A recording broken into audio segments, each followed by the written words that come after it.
Practical knowledge ரொம்ப ரொம்ப important. அதாவது கோடிங் ரைட் பண்ண தெரியணும். நான் சொல்கிற இந்த 3 பாயிண்ட் ரொம்ப யூஸ்ஃபுல்லாக இருக்கும் கோடு அறையில் எழுத போகிறீங்கன்னா ஃபஸ்ட்டு என்ன மாதிரி டைப் ஆஃப் வேல்யூவை ஸ்டோர் பண்ண போகிறீங்க. Next array declaration, any looping type with proper condition. First point, நீங்கள் என்ன டேட்டா ஸ்டோர் பண்ண போகிறீங்க அப்படின்னு பாருங்கள். அதோட டைப்பை தெரிஞ்சுக்கோங்க. நம்பரா, கேரக்டர்ஸா. இங்கே நம்ம நேம் ஸ்டோர் பண்ணுறதுனால அது ஸ்ட்ரிங், அதாவது கேரக்டர்ஸ். செகண்ட் ஸ்டெப், இதை எப்படி டிக்ளேர் பண்ணுறது. ஸ்ட்ரிங்கில் ஒரு வேல்யூ ஸ்டோர் பண்ண என்ன பண்ணுவோம், string name equal to value, அதாவது கொட்டேஷனில் கொடுப்போம். இங்கே அப்படி தான் கொடுக்க போகிறேன். இப்போ நான் ஃபர்ஸ்ட் நேம் ஜான் அப்படின்னு கொடுத்துருக்கேன். இப்போ நமக்கு எந்த எரர் வரப்போகிறது இல்லை. பட் நான் இன்னொரு வேல்யூ ஸ்டோர் பண்ணுறதுக்காக இந்த இடத்துல கமா யூஸ் பண்ணி டேவிட் அப்படின்னு கொடுக்க போகிறேன். வேல்யூஸை குரூப் பண்ணுறதுக்கு கர்லி ப்ராக்கெட்ஸ் யூஸ் பண்ணிக்கிறோம்.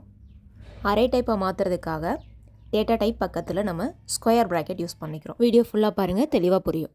சிம்பிள், அவ்வளோதான். அரே டிக்ளரேஷன் முடிஞ்சிருச்சு. கோடிங் எக்ஸிக்யூஷன் அப்போ என்ன ஆக போகுது அப்படின்னா, இப்போ மெமரி அலோகேட் ஆக போகுது.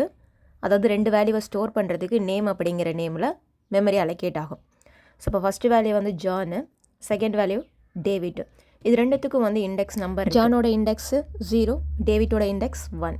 இப்போ இது ரெண்டுமே நேம் அப்படிங்கிற நேமில் தானே இருக்குது. அப்போ நேம் ஆஃப் 0, நேம் ஆஃப் 1 அப்படி நம்ம கேட் பண்ணிக்கலாம். நெக்ஸ்ட் ஸ்டெப், நீங்கள் வேல்யூவை கேட் பண்ணுறதுக்கு ஒவ்வொரு வேல்யூவாக கேட் பண்ண போகிறீங்களா, இல்லை எல்லா வேல்யூவையும் கேட் பண்ண போகிறீங்களா அப்படிங்கிறது தெரியணும்.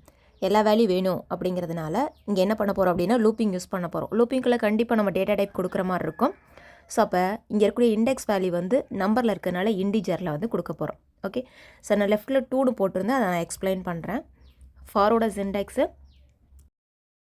இன்ட்டு ஐ அப்படிங்கிறது இண்டெக்ஸ்க்காக நம்ம ஸ்பெசிஃபை பண்ணியிருக்கக்கூடிய நேமு ஈக்குவல் டு 0. 0ல் ஸ்டார்ட் ஆகுது அண்ட் எதில் எண்ட் ஆகுது அப்படின்னா 2ல் எண்ட் ஆகுது. அதாவது லெஃப்ட்டில் கொடுத்துருக்கையில் 2 லென்த்து, 1 அப்படிங்கிறது பார்த்தீங்கன்னா லாஸ்ட் இண்டெக்ஸ்.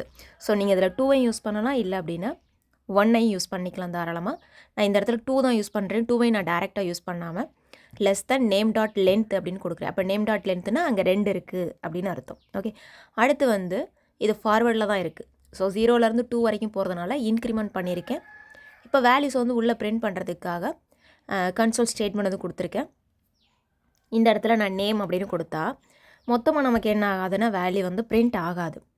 ஸோ அப்போ தனித்தனியாக வாங்குறதுக்கு அதோட இண்டெக்ஸ் நம்பர் சொன்னேன்.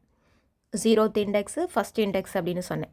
ஸோ அப்போ நான் 0 ஸ்பெசிஃபை பண்ணும்போது ஜான் மட்டும்தான் நமக்கு பிரிண்ட் ஆகும். 1ன்னு கொடுத்தோம் அப்படின்னா டேவிட் பிரிண்ட் ஆகும். நமக்கு ரெண்டுமே வேணும் அப்படிங்கிறதுனால ரெண்டத்தையும் நம்ம ஐயில் ஸ்டோர் பண்ணியிருக்கோம். ஸோ அதை நான் இந்த இடத்துல ஐ அப்படின்னு நான் கொடுத்துருக்கேன். ஓகே, ஸோ நெக்ஸ்ட்டு ரன் பண்ணிங்க அப்படின்னா அவுட்புட் உங்களுக்கு அந்த 2 வேல்யூவும் கிடைக்க போகுது. ரொம்ப சிம்பிள், எக்ஸிக்யூட் பண்ணி பாருங்கள். Thank you so much.